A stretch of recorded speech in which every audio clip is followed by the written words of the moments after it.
Welcome to today's video on managing state and style in Android development, where we'll dive into key concepts like the activity lifecycle, view models, and themes to build robust and visually appealing apps. This tutorial is perfect for developers looking to enhance their Android skills. Today, we'll explore how to design adaptive and maintainable Android apps with clean architecture and user-centered interfaces. Let's dive in.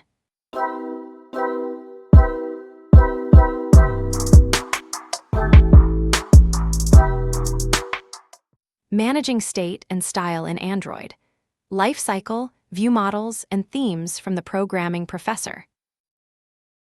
This is our roadmap for today's discussion.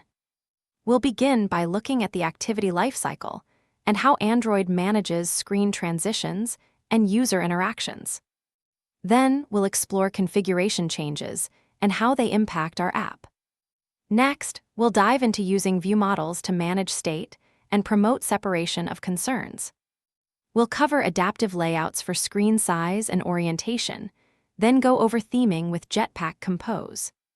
Finally, we'll discuss UI planning with wireframes and storyboards before wrapping up with a summary. Let's start with the activity lifecycle. In Android, activities go through a series of states from creation to destruction.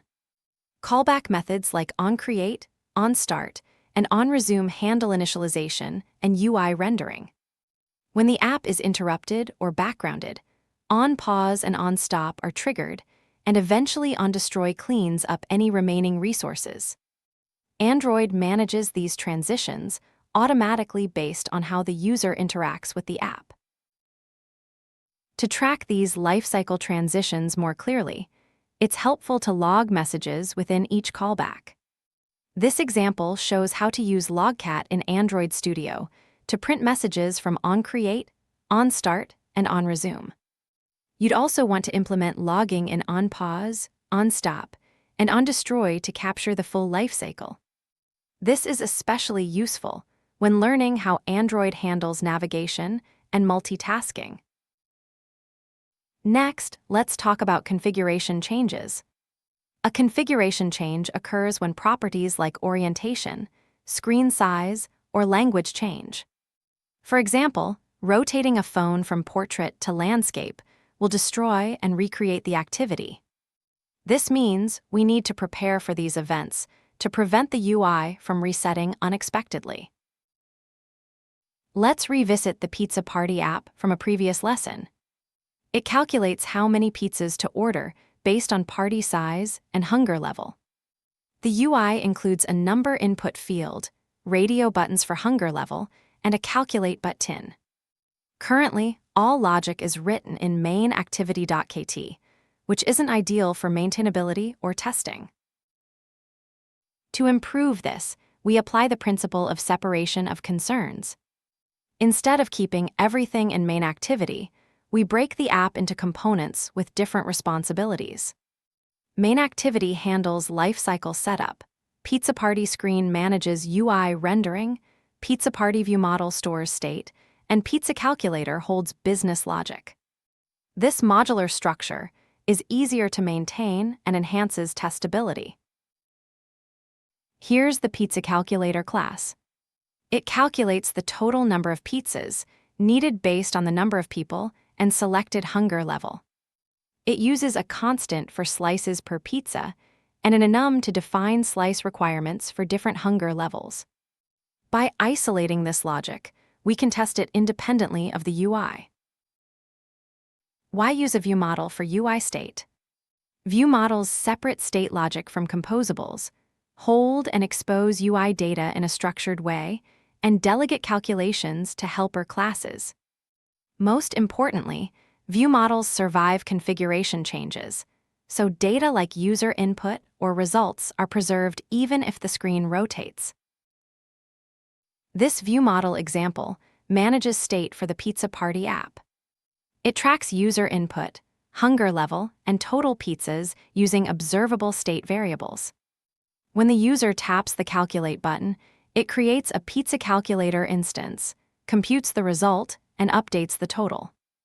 All of this is done without touching the composables directly. To improve organization, we move all UI-related composables into a new file called pizzapartyscreen.kt.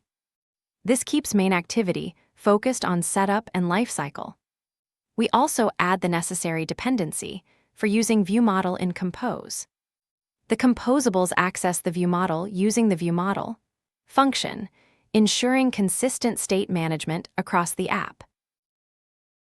The Pizza Party Screen function uses a column layout to vertically stack components. It includes a title, a number input field, radio button selection, a display for the total pizzas, and a calculate button. Each composable is bound to the ViewModel, so changes to input fields or state automatically update the UI. We must have the correct import statements for the app to work. Each helper function, like app title or party size, encapsulates part of the UI for reuse and clarity. Party size, for instance, renders a labeled text field where the user enters how many people are attending the party. It accepts the current value and a callback for updates. This composable handles hunger level selection using radio buttons. The options are mapped from a list of strings and linked to the hunger level enum. When the user selects an option, the ViewModel is updated accordingly. This clear separation of UI and state logic improves readability. Total pizzas simply displays the computed result. The number is provided by the ViewModel and updated when the calculate function is triggered. Below that, the calculate button composable triggers the pizza calculation when clicked. The number field function is a generic wrapper for a text input field. It accepts a label, current value, and an onChange handler. Keyboard options ensure numeric input only, and the modifier allows it to stretch or align depending on the layout. Radio group creates the group of radio buttons used earlier. It displays a label, generates a list of selectable options, and highlights the currently selected value. This function is useful for any scenario involving mutually exclusive selections in a list. Here, we define the preview function for the screen. It wraps Pizza Party Screen inside the app's theme, so we can see what the UI looks like in Android Studio's Design Preview. This is helpful for design time validation and iteration. With everything modularized, main activity becomes simple. Its only job is to call set content and wrap Pizza Party Screen in the app theme. This makes the code easier to read and ensures the UI is restored properly after configuration changes. Let's talk about adaptive layouts. Android devices vary widely in screen size and resolution. To handle this, we use modifier.fillMaxWidth to stretch rows and horizontal arrangement to control how child elements are spaced. This creates flexible layouts that look good on many devices. Another tool is the weight modifier, which allows us to allocate space proportionally. For example, one composable might take up twice as much space as another by assigning weights of 2F and 1F. This affects not just placement, but also size, which is critical for larger screens. Now, screen orientation plays a major role in layout design. A single layout may not work well in both portrait and landscape. Important buttons might get pushed off screen. By querying localconfiguration.current, we can detect orientation and load different UI arrangements dynamically. In addition to orientation, Android categorizes screens by size. Small, normal, large, and X-large are based on minimum width and height in DP. Using screen layout and screen layout size mask, we can determine the screen size and choose an appropriate layout. This is essential for supporting both phones and tablets. Themes help define the app style, colors, fonts, and shapes. In Compose, we use app-level themes like Pizza Party Theme to override Material 3 defaults. Themes promote consistency across the app and make it easier to update the look and feel in one place. They also support dark mode by switching between light and dark color schemes.